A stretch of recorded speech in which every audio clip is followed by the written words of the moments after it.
At today's talk, we will hear Dr. Jaswandi Vamburkar will share fascinating stories of women reformers in Maharashtra uh, who fought with unwavering courage to create space for women and build a society based on gender equality.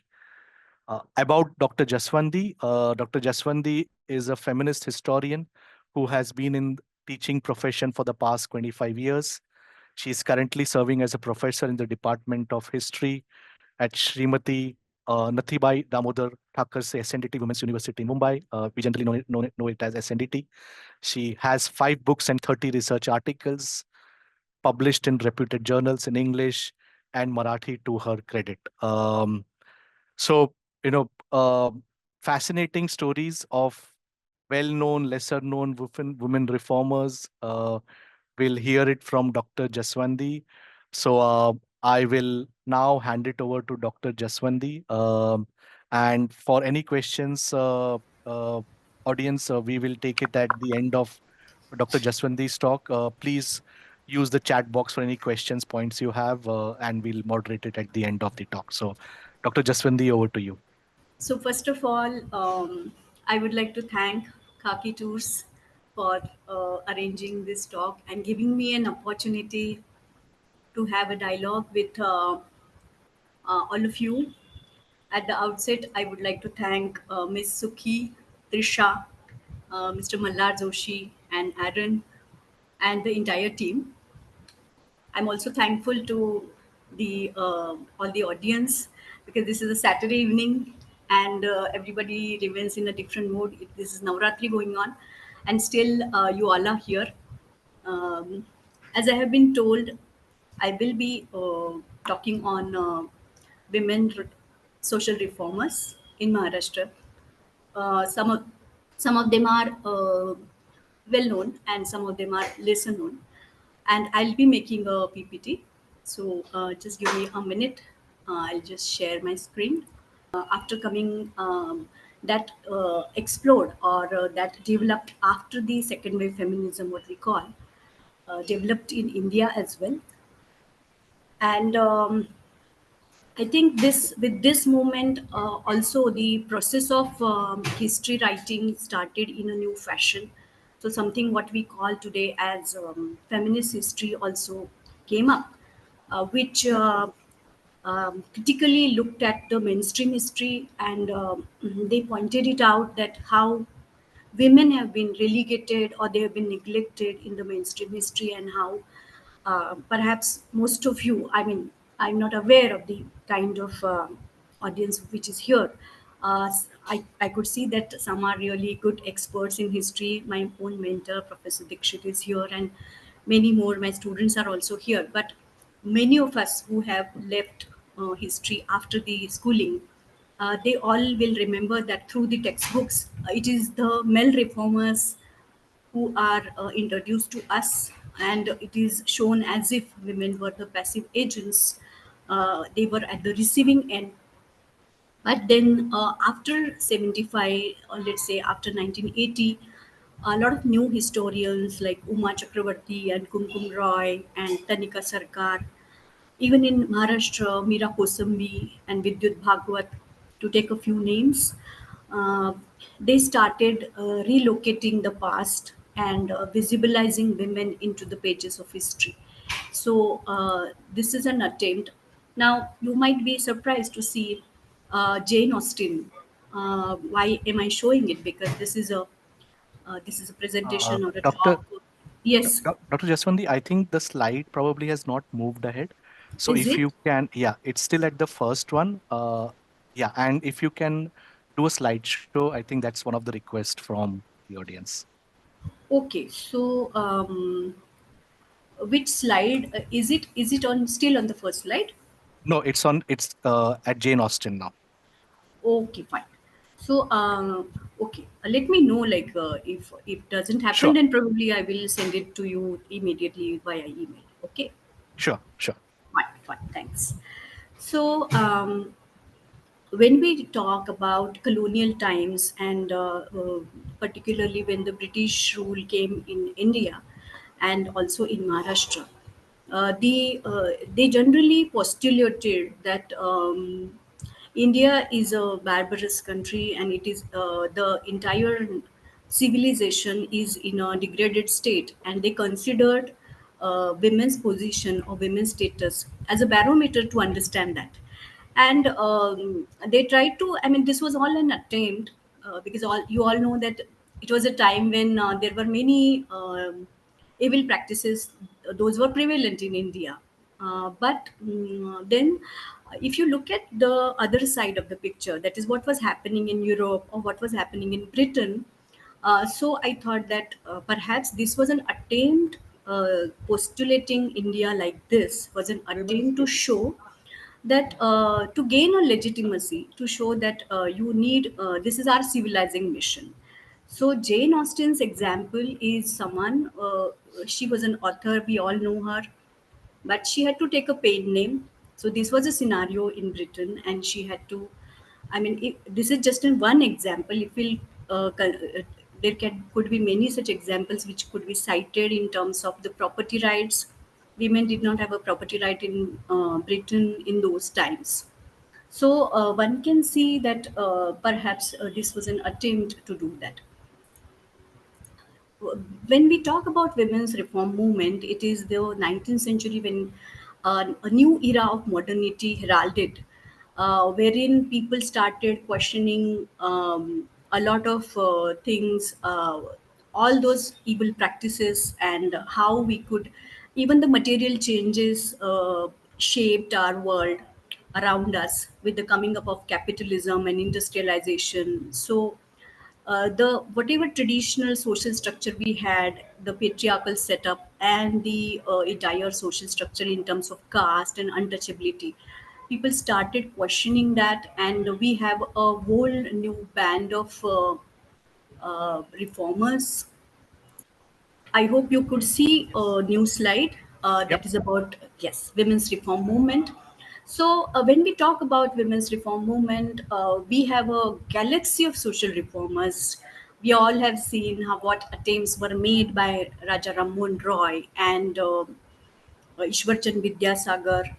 Within Maharashtra, Mahatma Phule, Mahadev Govind Ranade, and many more. In fact, Vishnu Shastri Pandit, Maharshi Karve.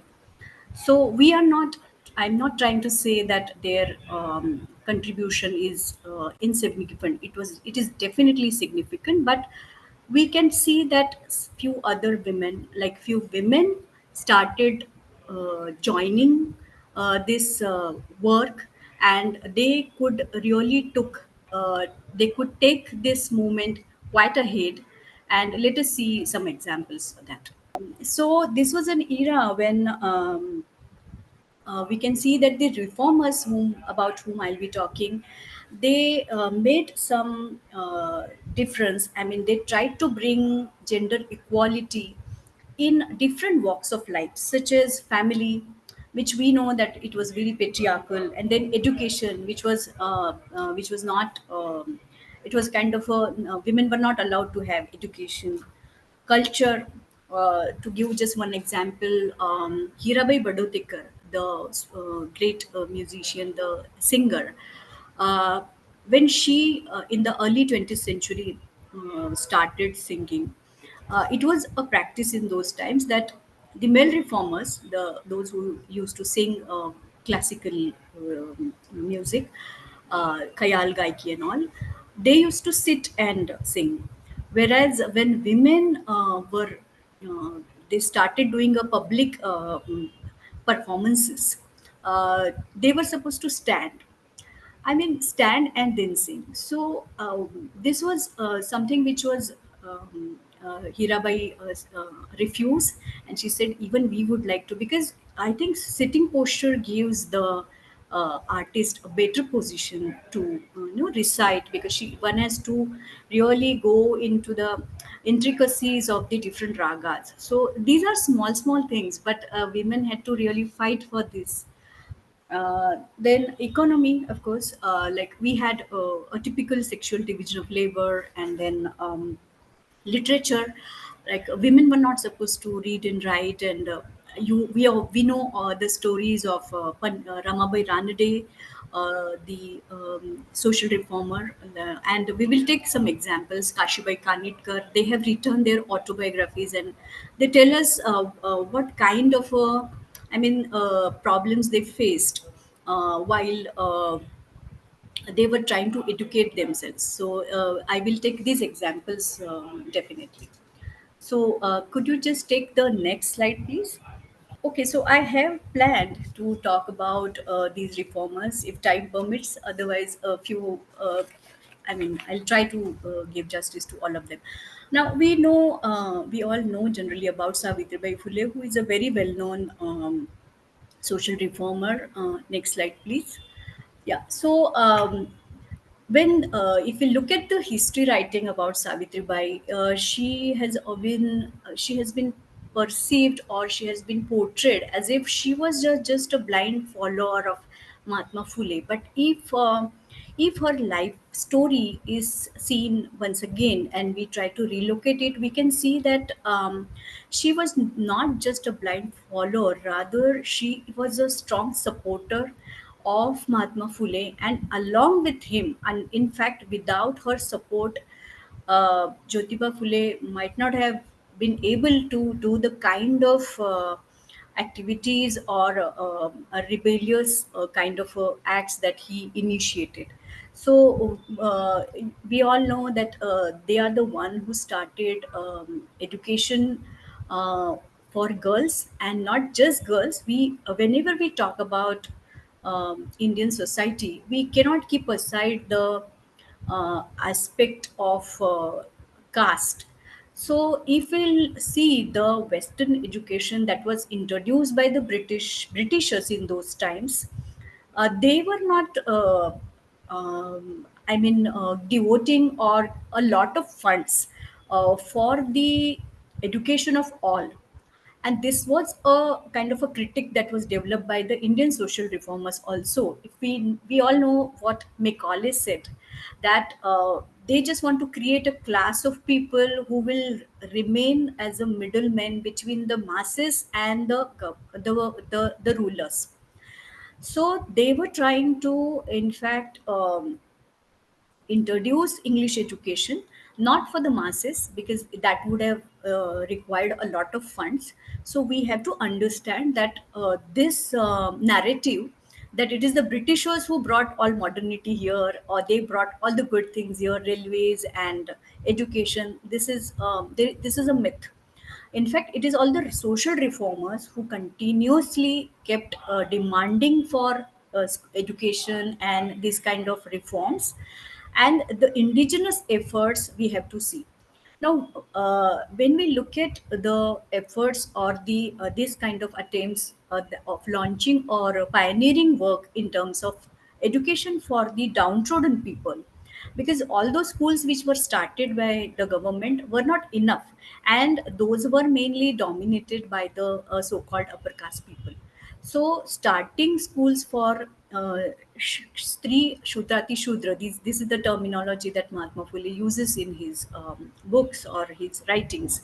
So that is why it is very radical. And so these two things, that as a reformer and also as a radical poet, uh, these two aspects I would like to talk about Savitri Bai. So we all know that they also came up with the Bal Hatya Pratibandha Gruha. Uh, so this is also this was a really a very radical step, that those child widows who used to get exploited sexually sometimes and used to conceive, remain pregnant, and the law was such that they were not supposed to abort the children. It used to be seen as a criminal offense. So the women were caught into these kind of constraints, the legal aspect, and the very double standards in terms of sexuality. So nobody used to catch hold of the man because of whom she has conceived. And many a times, like this Vijaya Lakshmi case also happened, wherein she just threw her child baby onto the public dustbin. So Mahatma Phule was the one who, and Savitri Bai Phule, they on their house, they came up with the kind of a announcement, and they put a kind of a placard saying that all those women who want to deliver their babies, or they want to leave their babies here, they are most free to do that. I mean, this was a very, very rebellious act, and without the support of Savitri Bai, this would not have been possible for Jyotiba Phule to do it, because she was the one who used to take care of the children as well as the mothers. Satyashodak Samaj also we know. So this is a photograph of the Mahatma Phule Wada.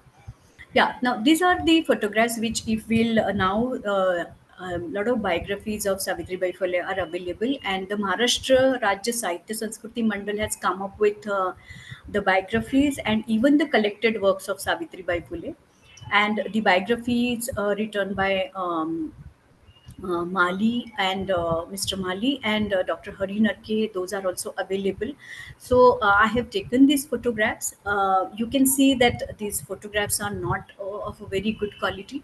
The first one is of Bidewada, where the Phule couple started the first school, and the one which is at the adjacent.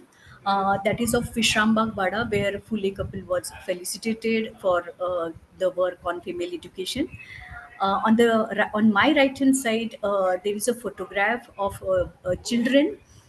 So these children, for these children, the charity for food for all the, they were famine stricken in those times, somewhere in 1877 and 77, 76, and also 1896. So uh, one can see that Savitri Bai and Mahatma Phule were quite engaged in the lot of philanthropic work as well, apart from the imparting education to the masses. And the one on the right hand side below is the photograph of the well that was opened for the Harijans. So, because nowadays we do take photographs wherever we go, and it's an era of selfie and mobiles. This was not a period when people used to do work for exhibition or showcasing. So naturally, the photographs are very not of a very good quality.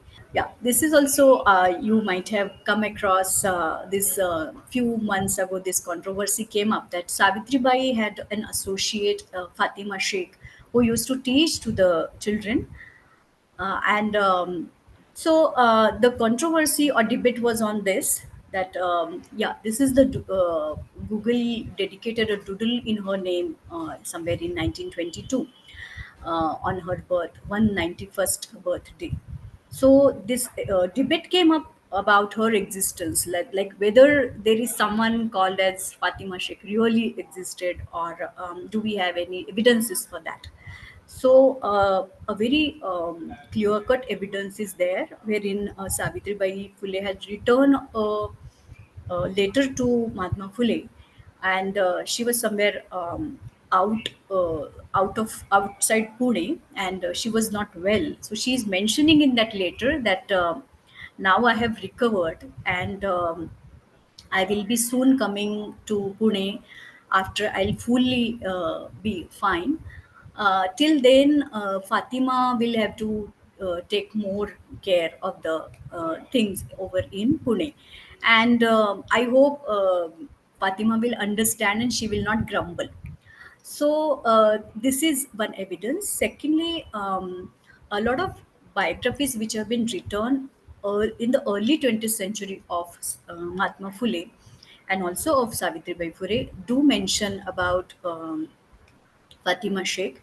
And this story also, many of us know that when Savitribai Phule and Jyotiba Phule started all these activities about imparting education and all, uh, s- uh, Jyotiba's parents, they asked them to leave the home, I mean the house, and like who gave the shelter immediately to the couple, and it was Usman Sheikh, that is Fatima's brother. I feel these are really wonderful kind of stories which today also we should retain, particularly when we need to talk more and more about solidarity in terms of and also about communal harmony, especially in the kind of environment right now is spread over not just in India but even outside India. Um, yeah, so this is something very interesting that Savitribai Phule has written two, collection of poems which are published. So which are having a lot of poems, of course. The one I would like to talk about is Kavya Phule, and those who are interested, they have also been translated into English. So you can just go to the Maharashtra Rajya Sahitya Sanskriti Mandal website and you can download this, which is in Marathi, and the English also is available. Now, one might feel that oh, what is so rebellious about writing poetry in those times, but she's writing it in 1854, and if you will read her poems, one can see that she is depicting a new modern woman who is quite inquisitive, who wants to read and write, and who has internalized the message of modernity, who believes in the modern values such as equality, and she wants to change the society. One can see this very positive and vibrant kind of ethos through these writings. Next, please. I have taken certain couplets just to show you some glance of it. So she has written a poem on Jyotiba, and Jyotiba fills my life with joy as nectar does a flower. And I'm blessed with a man renowned. My happiness knows no bounds. So in Marathi, if you will read it, it is even better. And again, I feel those were the times when women never used to take the names of their husbands. They never used to call them by their name. They used to, and then when you see and you keep the different women's writing in comparison to each other. Even for that sake, Ramabai Ranade, who has written her autobiography in 1910, and Savitribai is writing this in 1854. Ramabai writes it like आमच्या आयुष्यातील काही आठवणी. So she is mentioning that she's not referring to Mahadev Govind Ranade by his name, but Ami. Referring to him as Ami. So one can see that a very free kind of a relationship. A woman who is quite free of those, trying to free herself from the customs or norms of those times. That one can see through these writings. So she mentions about the frivolous nature of man, that how men are, and I'll go ahead.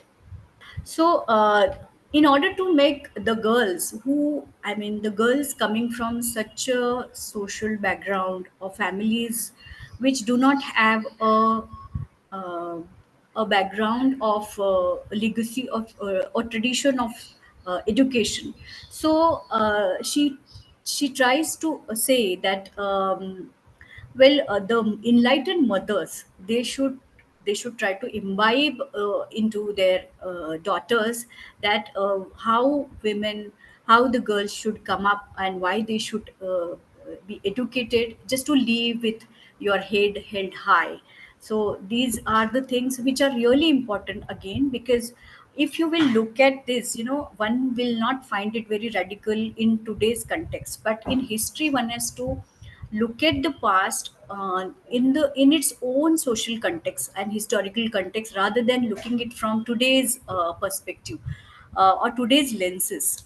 uh, I would like to say a few words about what was the concept of education in those times. I mean, many reformers were trying to motivate women's education. They were trying to change the psyche of the people, but the scenario is this, that most of them, or rather, I would say the reformers wanted to bring gender equality, but what happened as a practice in those times, with the coming up of the new middle class, the women, anyhow, they evolved, or they were perceived as housewives, because it was considered that public arena is something what men should look after and women should look after the because why women should educate themselves, because see, the women need to be good companion of their husbands,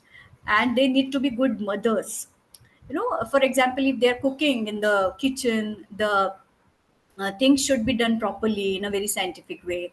Or if their husband comes home tired after the work, they should be able to discuss and amuse him. Anyhow, they should learn singing and all. And so basically, women were not supposed to be educated to be someone like a scientist, or they were not supposed to come into the public arena. I'm not saying that the reformers were trying to do this. In fact, the reformers definitely thought of this, but the people in general conceived the education in this manner. And so, when Savitri Bai herself tries to take education and works as a teacher, as a female teacher, she's trying to create and imbibe a different kind of a culture, that why women should get education, because they should live a life of dignity and honor, which is very, very, very evident in the this kind of poems. So why education? Everybody's answer is different. That is what we have to see. Now we do talk about the kind of attempts or the endeavors of Mahatma Phule and Savitribai Phule, but this is also quite a known figure, Mukta Sarve, a 14-year girl from their school. She wrote this essay, and I would suggest that this essay is also readily available in Susi Tharo's Khe Lalita's Women's Writing in India. These are two volumes which one can get this in that particular volume. So Mukta, who is just a 14-year girl, her essay got published in the 1855 issue of Jnanoday, and wherein she is questioning this, that what kind of a religion we all should follow, because we, that is uh, the so-called untouchables or the shudras, we are not supposed to follow the religion, and we are not supposed to read Vedas. They are meant for so-called upper caste people. So she is saying this. So she mentions in that essay that Lord, please tell us which religion we should follow. This is what she is saying. And the religion which is discriminatory among different castes should vanish from this earth. This is what she is saying. The next one, I hope Aaron will soon come with that. But apart from Mukta Salve, it is Tarabai Shinde, whose work is really well known. And Tarabai Shinde, who has written the text Stri Purush Tulana, is really, I would say, it is the um, very, very staunch feminist kind of a work, wherein she has developed a critic of the mythology, and she talks about gender construction. She's definitely talking about the way the title suggests, Stri Purush Tulana, that is comparison between men and women. Will you please take the next slide, Aaron, please? Yes. So this text has also been translated by Rosalindo Hanlon, a very well-known historian from UK. She has translated it. And Tarabai Shinde, one more important or an interesting fact I would like to share, that this text was not known in the academic world till 1975. It is S.G. Malshe, who was a professor of very well-known scholar. In 1975, he came across this text in Mumbai Marathi Grantha Sangrayalaya, which is located in Mumbai. So when he wrote an article on this particular text, he mentions that this, though it is mentioned, it is written by Tarabai Shinde. He mentions that perhaps this might not have been written by a woman, because how can a woman in 1882 can write in such a fiery language? So, but then now there are many evidences which are available, and Tarabai Shinde was a woman who was from the Satyashodak movement. I mean, she was a follower and she was a member. Her entire family was, in fact, follower of Satyashodak movement, and they were from Buldhana, a very Buldhana district, which is quite far from Pune. A region from Vidarbha.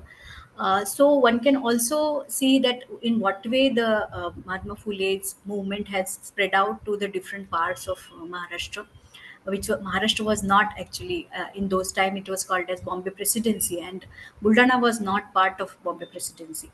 So this work, Tarabai Shinde's. The next slide, please. uh, I don't have enough time to talk about the entire text, but only one point I would like to talk about it. These are the photographs: Kavya Phule, which is by Savitribai Phule, and Stri Purush Tulana, which is by Tarabai Shinde. Yes. So Tarabai mentions a lot of mythological stories in her texts. Though, so the story of Ahilya, story of Sita, or other women who are considered as Adarsha, very ideal Indian women, who have been these stories she mentions that have been nurtured and quite deliberately created and disseminated to the masses, men, women both, in the society, with a certain perspective that because women should inculcate those values of being pativrata, being very ideal, being, considering oneself as secondary to men, remaining loyal to the husbands. So these stories, what we today call, or rather what what developed as feminist literary criticism, wherein Ellen Showalter and uh, Mary Ferguson. There is a long tradition of feminist literary critic who came up with this criticism that whatever literature that men produce is considered as the mainstream literature, and what how men portray women is quite in a stereotypical way. For example, even today's cinema, Bollywood cinema, if you'll see how women have been portrayed, they need to be, always to be in a good figures. They need to be, so it is a objectification of women's body that keeps happening. What happened even in the mythological stories, if you look at Ahilya's story, it tells us the same kind of a thing, that because Ahilya couldn't recognize Indra, who has come in disguise of her husband, she was given a kind of a curse that she will turn into a stone. And then a great man like Sri Ram Chandra, when he touched her with feet, then she got her original shape, or she came, got her position and things like that. So these stories, Tarabai is talking in 1882, when we have never heard something called a feminism or feminist literary criticism, we never even thought of. And if you consider the tradition that I just talked about, it came up in 1960 onwards. So that way, these are really very radical things that we need to really cherish about. Next slide, please. So next is, I felt like taking a few examples like Badruddin Tayyabji and Rahat Bibi. So Muslim community, so the efforts to improve and to bring change in women's life happened in different parts, different communities. So Badruddin Tayyabji was a very well-known leader of Indian National Congress. He, along with his wife Rahat Bibi, started the Janana parties in Mumbai, wherein women from different communities within Muslim communities like Daudi Bora, and there are many sub communities that we can talk about.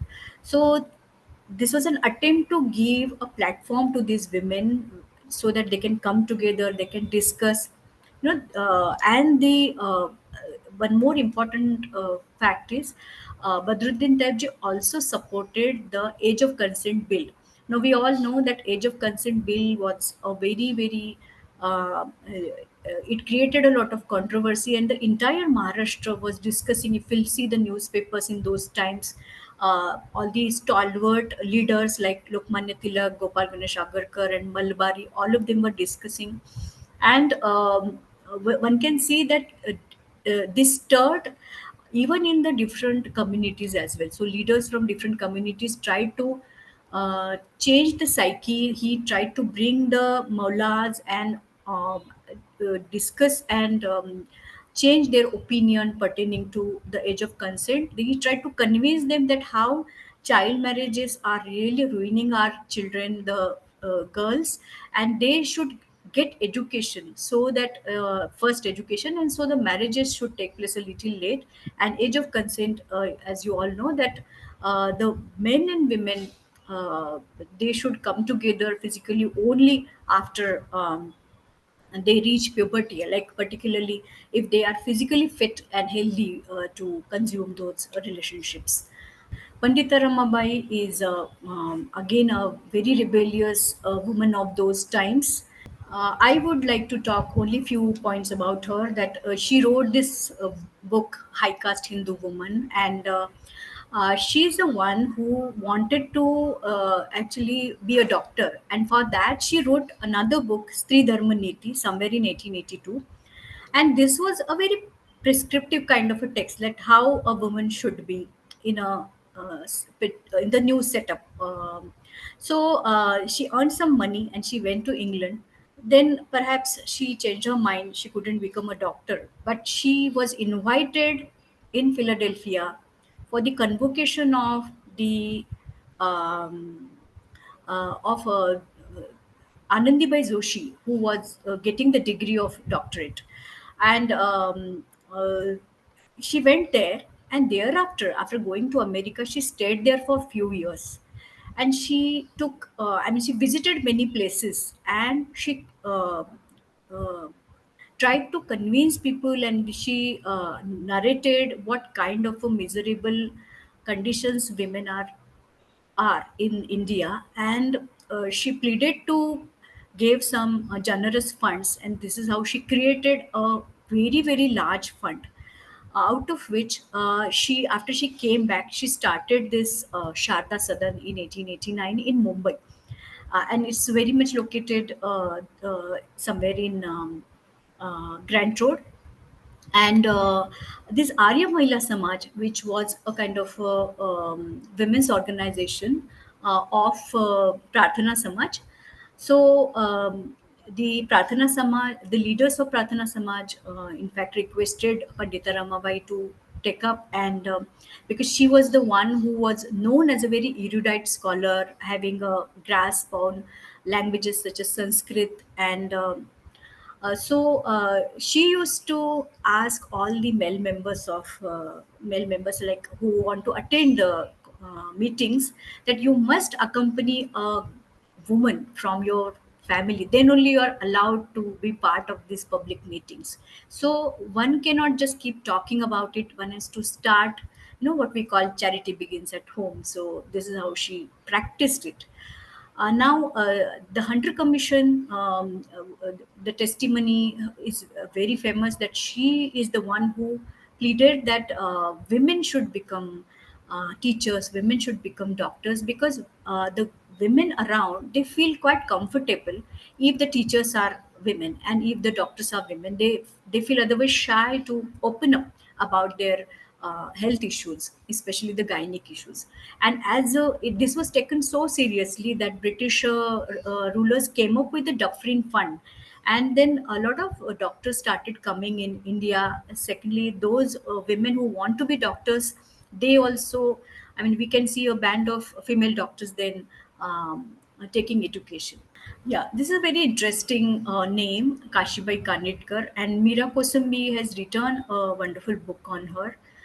So Kashibai Kanitkar was basically a novelist, a writer, and she also used to participate in the meetings of Pradhana Samaj and Arya Mahila Samaj.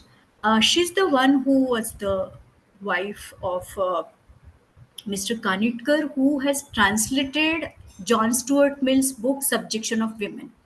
Now, this book is considered as a very important text in the liberal feminist thought. So you one can make out that when she got married, she had to. She realized that she has got a very different kind of a person who is very modern in his thought. Is her husband. So she took this opportunity and she educated herself. Uh, she wrote a biography of Anandibai Joshi. So Kashibai, by writing, in those times, coming in the public domain was definitely a radical thing, because though their husbands were quite encouraging, the in-laws in the family, they were quite orthodox. So many women like Kashibai or Ramabai Ranade, they had to face this. They used to get sandwiched between these two different. If they won't, they will refuse to be educated. Their husbands will be upset. The same thing happened with Ramabai Ranade as well, who was a very small girl when she got married. She was just 8 years old when she got married with Mahadev Govind Ranade. But their autobiographies are really fascinating. They tell us how they dealt with these issues and how uh, they came up triumph after resolving the issues. The next slide, please. So Kashmir wrote wonderful novels and biography of Anandibai Joshi, the doctor who unfortunately met a very early death after she came back here. But this story of Anandibai Joshi was, Kashibai was the first one to write a biography of Anandibai. Yeah, Ramabai Ranade. I always tell my students that please don't get confused that Pandita Ramabai is different and Ramabai Ranade, these are two different figures and stalwarts, I would say, of their age. Ramabai Ranade, as I just mentioned, she is known more because Mahadev Govind Ranade is a very well known leader and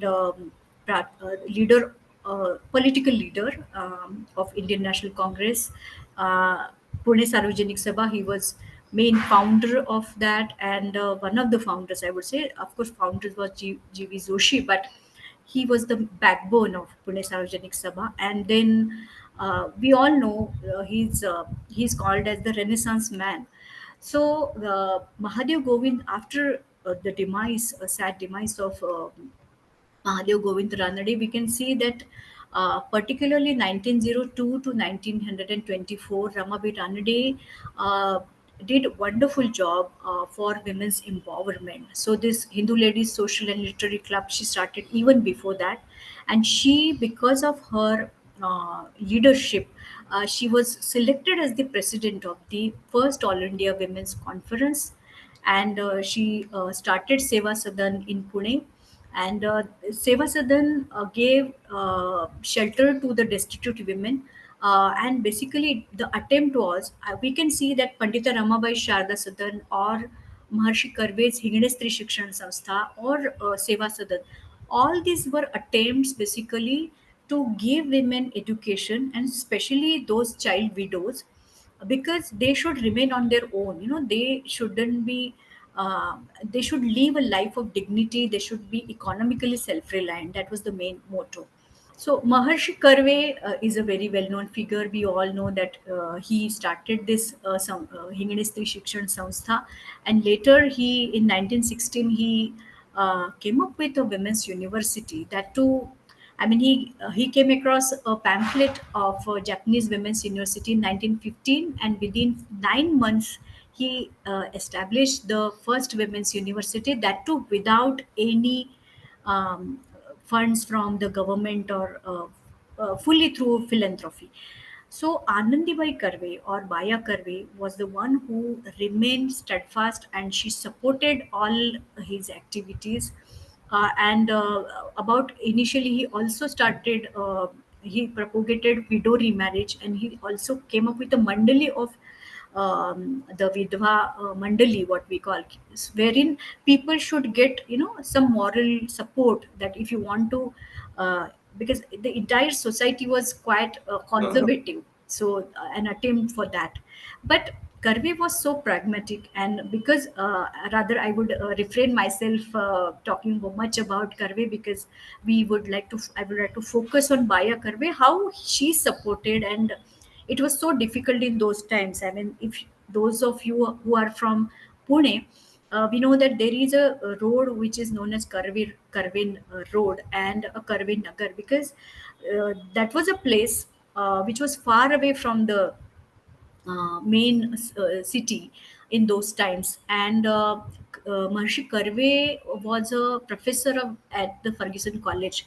Every day he used to go home, and then by walking, because he hardly had any vehicle in those days. So he used to walk till the Hinganestri Shikshan Sanstha just to accompany the children, the girl children over there, because they can't leave. I mean, he can't just leave them alone. For their security, he used to be there, and every day he used to again walk down. So the Karve Nagar and the Karve Road is truly been. I mean, we are really fortunate to have such. Reformers who really did not think about the hardships. And Baya Karve is the one who, in fact, she has written her autobiography, and she has mentioned, in a very lighter way, that Maharshi Karve become Maharshi, and he could do so much things. Because I was there at home, and that entire Karve family, like we know that Anand Karve or Radho Karve, his own son, all of them, Iravati Karve for that sake, they are stalwarts. She was, of course, the daughter-in-law, but everybody has done wonderful work in different arenas. So Radha Karve, we all know that he's the one who started the first center for contraception and family planning, and this is considered as the first in the entire Asia, not just in India. So Anandibai's contribution was really very significant. Parvati Bai Athole was the sister-in-law of Marshi Kalve, that is Baya's sister. She was a child widow, and then she also took education after, I mean, at the age of 25, and then she became a backbone of Anath Balikashram Mandali. At the age, I mean, 1918, she traveled to America and stayed there and collected donations. And she has also written her autobiography, Majikani, which is really very interesting, because she mentions that she used to travel at different places in she traveled at different places in India, and she mentioned that how the conditions of widows is still so problematic, especially when you go to the villages. The things are really different. And I think it's today also we feel, I mean, if we want to send our daughters or girls from our family to different places, we find whether the places are safe anymore. And she's the one who traveled all alone without anyone's support. If we'll visit the Hinganestri Shikshan Sanstha, the training school has been named after her, and there is one can see that.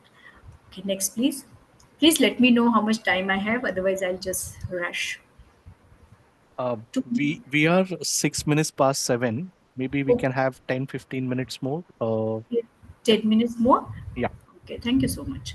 Okay, so this is a photograph which is of Parvati Bai along with other associates, and in the center we can see Marshi Karve sitting. Yeah, this is a most, I think, interesting figure. And nowadays a lot of is written about Rakhmabai. So in public, in media, for example, in some journalistic articles have also been shared. But recently, Mohini Varde, who is a writer of, she has written a biography of Rakhmabai Raut, and she passed away. That was the news. And this work of Mohini Vardhe brought Rakhmabai into light.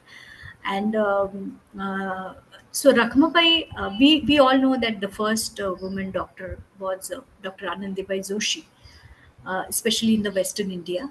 But unfortunately, when Anandibai Joshi came back after getting her degree, she couldn't practice because she was already ill, and she couldn't practice, and unfortunately, she met an untimely death.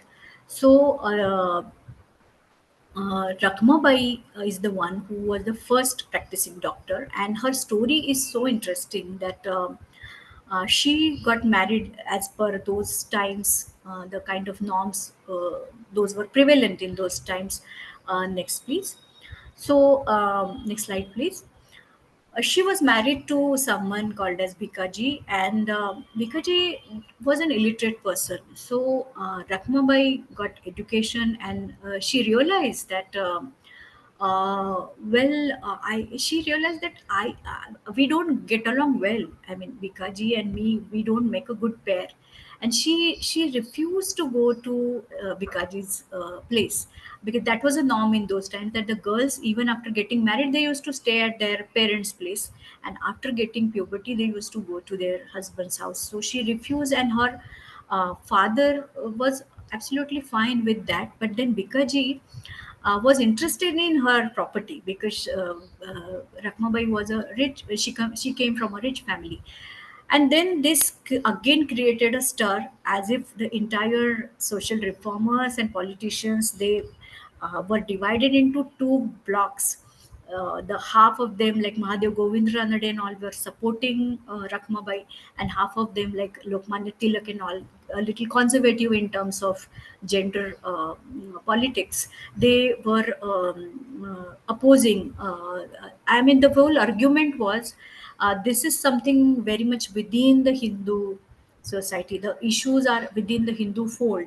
So Britishers, being an outsiders, have no right to interfere in these affairs. But the problem is, where one Rakhmabai, who is raising the question that me as a citizen of British India, she wrote articles with the pen name Hindu Lady in Times of India, and she so this case came up twice, once in High Court and then Supreme Court. And then initially, see, here also we can see the Britishers always wanted to remain aloof from certain such matters, because they had already faced the brunt because of the revolt of 1857. So they felt it's better not to interfere. So, in fact, initially they thought that this is absolutely fine if a woman doesn't want to uh, be with her husband. If it is without her consent and will, how is it possible? So the court gave a verdict in favor of Rakhmabai, that she can remain aloof and this tie can be broken. But when this created a stir in the Supreme Court, the this judgment was again challenged, and then this came up that she will have to pay some fine of 2,000 rupees, and she can get rid of this. So Bikaji was okay with that, and then finally he remarried and he got some money, and Rakmabai also got rid of this marital tie. So I feel, as a reformer, I mean, this act that happened in her personal life and the way she boldly faced it, I feel this is nowhere less than of a social reformer, because it created a kind of a path which she has chosen. It was a very different path that she had chosen, and this influenced the age of consent also, that how when girls, they are at a very when they are very small, they can't take decisions at that age. If you make them marry, naturally this is going to happen. So let us now have the age of consent, of course, was not about marriage, it was about conjugality. And then she went to Britain, and she got a medicine degree in 1894. Next, please. So this story, that she, after she came back, then she joined the hospital, Surat hospital at Rajkot also. um, okay, so this is I'm going skipping it now. Next, please.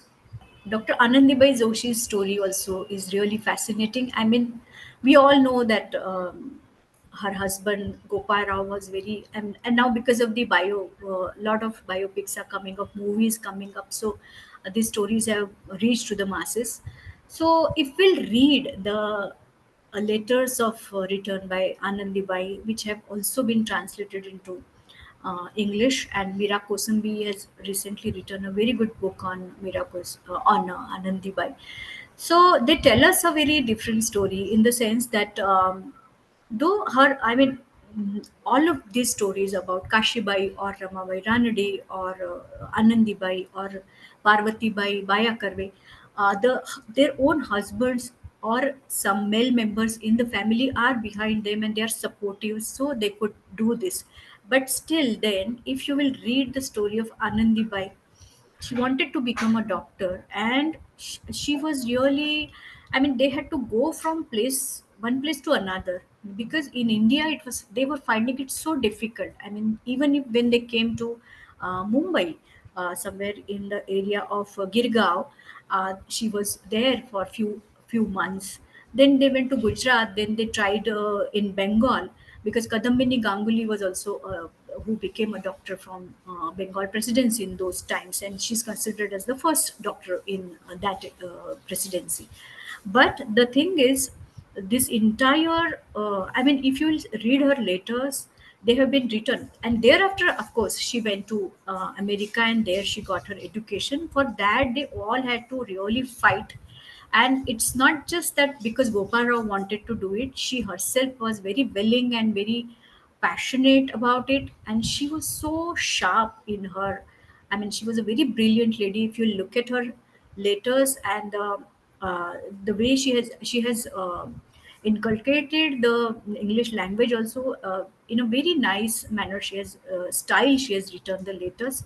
So after she went there and she wrote keep writing letters to her husband, he was expecting her to, I mean, follow certain things, like she is not supposed to wear certain types of clothes, then she is not supposed to have non-veg, and perhaps this created a lot of problems for her. In fact, she, it was very extremely cold over there, and because she had to follow these kind of taboos, and she has mentioned in some letters that Gopal Rao was a very short-tempered person, on kind of an eccentric as well. So, in what way Anandibai mentions in her letters that how you treated me. Sometimes she became a victim of some kind of domestic violence because of Gopal Rao. She's mentioning that, and these letters tell us these some different stories, that whatever we tried to create a very goody goody picture of everything was fine, that was not so. And it also shows, we are not here to disclose how men were bad. It's not like that. It's something that women, this new feminist or new kind of a consciousness wherein they are struggling, they're trying to create a society which is on uh, equality. So if they are trying to imbibe and take new education, uh, let it be for medicine, but they emerge as a modern women, wherein they started questioning the tradition, they started questioning the patriarchal norms. That is what we can see through her letters. So this is also an interesting story. Now only two or three stories are there. Aaron, will you please take me to the next slide? The next story is most probably about Janaka Shinde, who was a sister of Vittal Ramji Shinde, and she remained associated with Pratana Samaj at Y, and then Vittal Ramji Shinde along with Janaka, they started depressed class mission, and how she worked for the upliftment of so-called untouchable men and women. She worked here in Parar area, and this work, I could see that the legacy of Savitribai and Mahatma Phule was continued, because in terms of caste, as I mentioned, that those who were working for more downtrodden, more, I would say, subaltern people, their work is definitely really more significant. In terms of eradication of Devdasi system, also she tried, and she also participated in the movement which was for compulsory education for women. So here we can say Janaka Shinde along with Ramabai Ranade and many others, they all came together, and a kind of a solidarity that we can see, I mean, which is not much discussed in the regular mainstream history. Next slide, please. Recently, in fact, her autobiography has been published, and Dr. Randir Shinde, he has edited that, and this is also interesting work. Next, please. Okay, so this is also a figure from Mumbai, and I think Kaki Tours has also uh, published this on the Facebook page, that how Kashibai Naurangi, this name has one of the streets wherein she came up with her hospital has been named after her. So Kashibai was a very important figure. She was not just a practicing doctor, but a dedicated reformer who worked as a president of Prarthana Samaj and the limb of Prarthana Samaj, that is Arya Mahila Samaj. Next, please. So she is the one who started her own clinic in the Buleshwar area, and she started milk fund for the lactating mothers and also for the children, and Garbhavati Chikitsalay, and she remained the president of Prarthana Samaj uh, for nearly from 32 to 43. And BB Keskar has written her biography, a very small biography, but it's a significant work, because otherwise, I'm glad that Professor Dikshit is here, who has written different history of Pratana Samaj, in the sense that Mago Vaidya's book Pratana Samajasa Itihas, which has been published by the new edition of it has been published by Asiatic Society, and Professor Raja Dikshit remained. He has worked as an editor for that, and this. I mean, Professor Dikshit has tried to bring a lot of women into picture, into the limelight, because if we'll see the history of Pratana Samaj, Mago Vaidya has not given enough justice. I mean, a lot of women remain relegated. They were not mentioned in the history. So, history of Pratana Samaj. So these are very interesting facts about her life, that she was the first one to started preaching, because upasana is something which only male members of the Pratana Samaj used to do. So stalwarts like R.G. Bhandarkar, or then Mahadev Govinda Ranade, and after that B.B. Keskar, V.V.R. Shinde, and many others. But we can see Janaka Shinde in Y branch of Pratana Samaj, or Kashibai in Mumbai. She started this. She was the pioneer in this, and she started giving sermons. And she attended the All India Religion Conference in 41 in London, and she also remained in a significant position in the Arya Mahila Samaj. She was the first chancellor of Bombay University. She became like she was selected. So this is a great honor that she enjoyed, and an important figure again. Next, please. Yeah, this is the last slide. And Lakshmibai Deshmukh, which I mean, this known is not much known in the history books. So she was a daughter-in-law of Lokitwadi.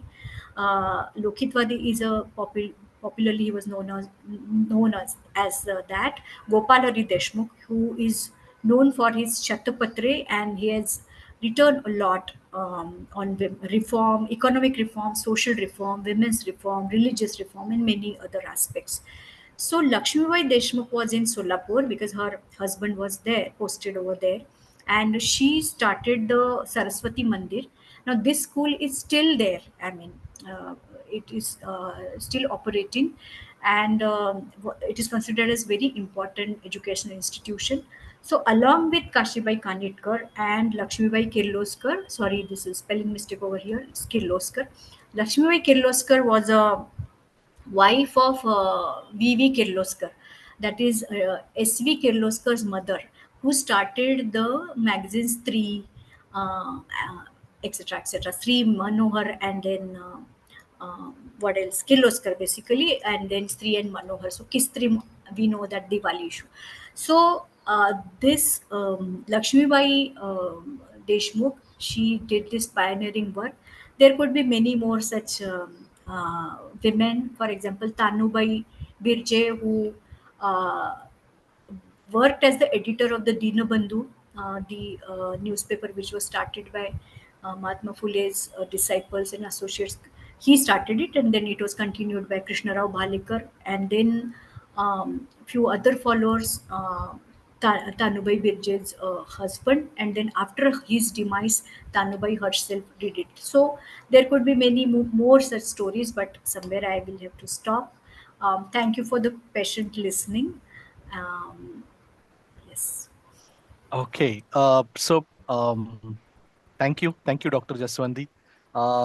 We will move on to some points and couple of questions that have come in before I sort of mention my thoughts as well. So, um, going by some of the points first that have been covered, you had mentioned about Sharda Sadan. Aaron, can you take the screen share off? You'd mentioned about Sharda Sadan. Vinita mentions that Sharda Sadan is near Gandhi Bhavan for information off UGS Road, Mumbai. So just she's sort of mentioning that particular point. Dr. Vivek Mendonca mentioned, so blessed to hear Maharshi Karve. Uh, and he's also thanked how you've sort of uh, had the narration of Dr. Maharshi Karve and shared some interesting snapshots, even including regarding his, walking with young girl students. Uh, then Vinita mentions my granny was one of his first students at Pune. She's sort of sharing that insight. Um, Amazing research and narration again. Thanking you for that. Chitra mentions a street named in honor of Dr. Rakhmabai is in Gavdevi. Something that she's shared at her end. Um, Milind mentions very nice information. Many of those women's are not known much to the society. So, again, he's thanking for the kind of research, including what Vinita mentioned on the research that you have brought to the fore. Uh, Rashmi mentions fascinating stories of pioneer women. Um, Marisa mentions thanks for such an informative and well presented session. Indu mentions this was wonderful. Thank you, Dr. Jaswandi. Again, Meera, Medha, Siddhi, Janvi, Shabnam, Indu. Sorry, all of them are mentioning. Thank you for your session. Now, coming to couple of questions. Yogi Raj has asked this couple of times, so I definitely want to ask this regarding Fatima Sheikh, and I believe his question is: latest researchers show that Fatima is a fictitious character. Uh, can you or do you have insight into one or any more evidences besides the one or two evidences that you spoke about? Should I answer immediately? Yeah, you can. You can. Apart from the later, I really have not come across any other evidence of those times. But this is, I think, that's what I can say. But as I said, that initial biographies which have been written on Savitri Bai and Mahatma Phule, like in the early 20th century, they do mention this. So I will have to go and check it. But the I think Shantabai Bankar or she has written.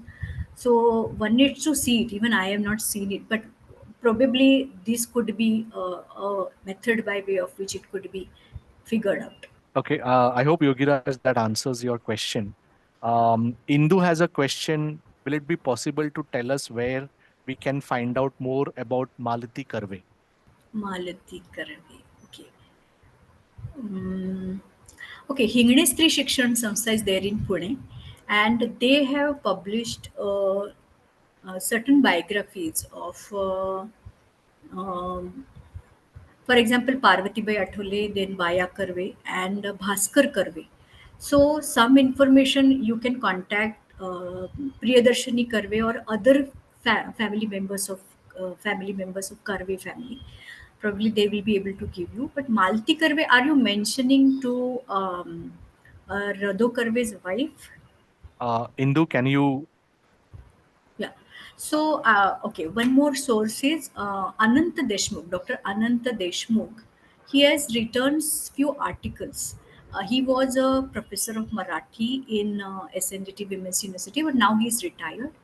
But so he has, I remember that when he was serving, he used to write some articles, maybe some in some Diwali issues. He has written, so maybe you can contact him or personally, and you will get some information. Okay. I hope, Indu, that answers your question. Uh, and anybody else who might have that in mind. So, uh, Marisa has a question. Is there a movie or documentary on these inspirational women?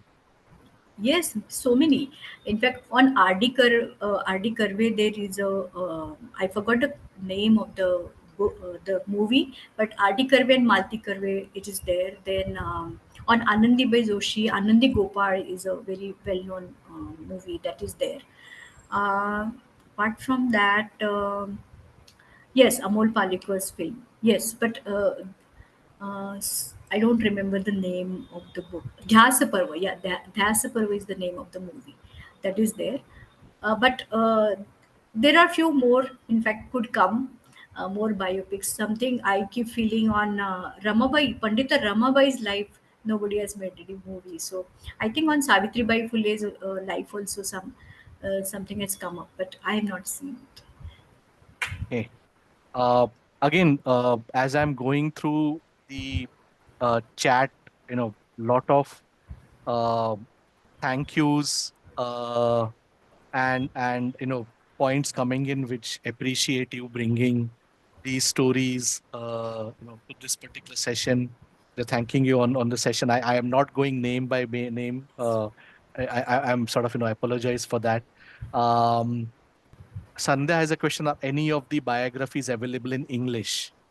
I believe you probably Yes, did mention that they are translated yes, into various languages as well. So uh, but maybe you can later on share sources with us. काय ग Uh, sure, हो definitely. येते मी of yeah, लवकर and हा yeah, मी yeah. आले आले Can we have everybody else on mute, please? Thank you. Sorry. Yeah.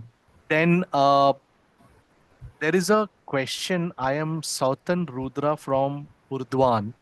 I have a question on environmental feminism theory. Was it associated with South Indian women social reformers? Insight onto this Environmental one. feminism. Okay. Well, I have confined myself to these women who none of them were associated with environmental feminism. Uh, as far as environmental feminism is concerned, we have to go little ahead. So Medha Patkar, and who took the issues of Narmada Bachao and people about the rehabilitation of all those who are losing their lands.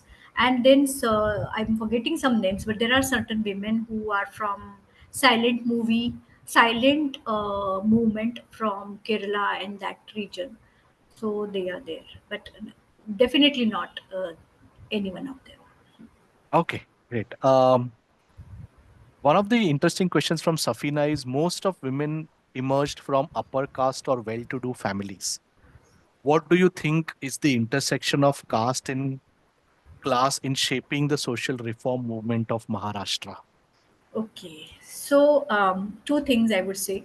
I don't think that all most of the women are from.